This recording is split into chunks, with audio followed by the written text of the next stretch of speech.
नमस्कार, ये है सनातनी आवाज़ और मैं हूँ आपके साथ तनु शर्मा। आज हम बात करेंगे श्री साईं बाबा जी की।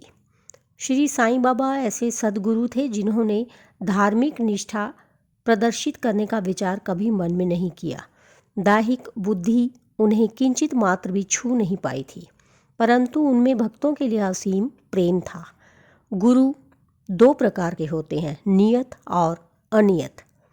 अनियत गुरु के आदेशों से अपने में उत्तम गुणों का विकास होता है तथा चित्त की शुद्धि होकर विवेक बढ़ता है। वे भक्ति पथ पर लगा देते हैं, परंतु नियत गुरु की संगति मात्र से द्वैत भाव शीघ्र नष्ट हो जाता है। गुरु और भी अनेक प्रकार के होते हैं जो भिन्न भिन्न प्रकार की सांसारिक शिक्षाएं प्रदान करते हैं। यथार्थ में जो हमें आत्मस्थित बनाकर इस भवसागर से पार उतार दे वही सद्गुरु है। श्री साईं बाबा उसी कोटि के सद्गुरु थे। उनकी महानता अवर्णनीय है। जो भक्त बाबा के दर्शनार्थ आते उनके प्रश्न करने के पूर्व ही बाबा उनके समस्त जीवन की त्रिकालिक घटनाओं का पूरा विवरण कह देते थे।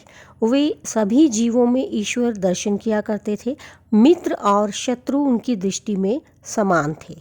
वे निस्वार्थ तथा दृढ़ थे। भाग्य और दुर्भाग्य का उन पर कोई प्रभाव न था। वे कभी संशयग्रस्त नहीं हुए। देहधारी होकर भी उन्हें देह में किंचित मात्र भी आसक्ति न थी।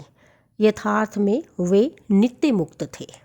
वे शिरडीवासी धन्य हैं जिन्होंने श्री साईं बाबा की ईश्वर रूप में उपासना की।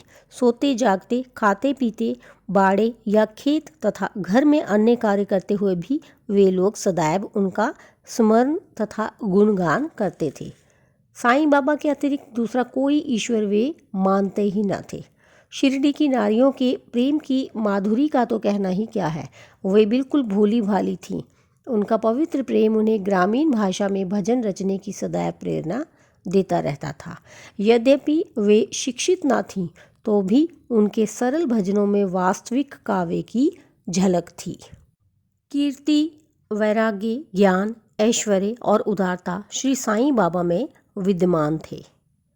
उन्होंने भक्तों की इच्छा पूर्ति के निमित्त ही सगुण अवतार धारण किया था।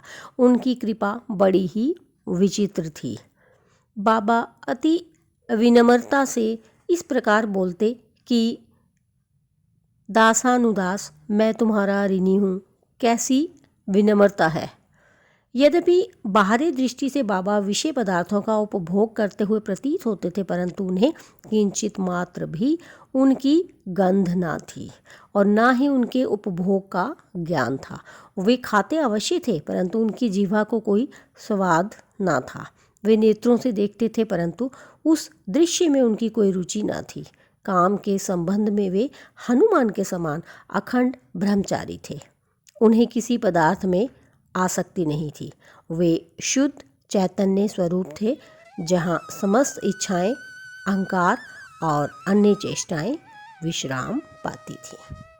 तो इसके साथ ही मुझे दीजिए अनुमति, फिर मिलती हूँ। धन्यवाद।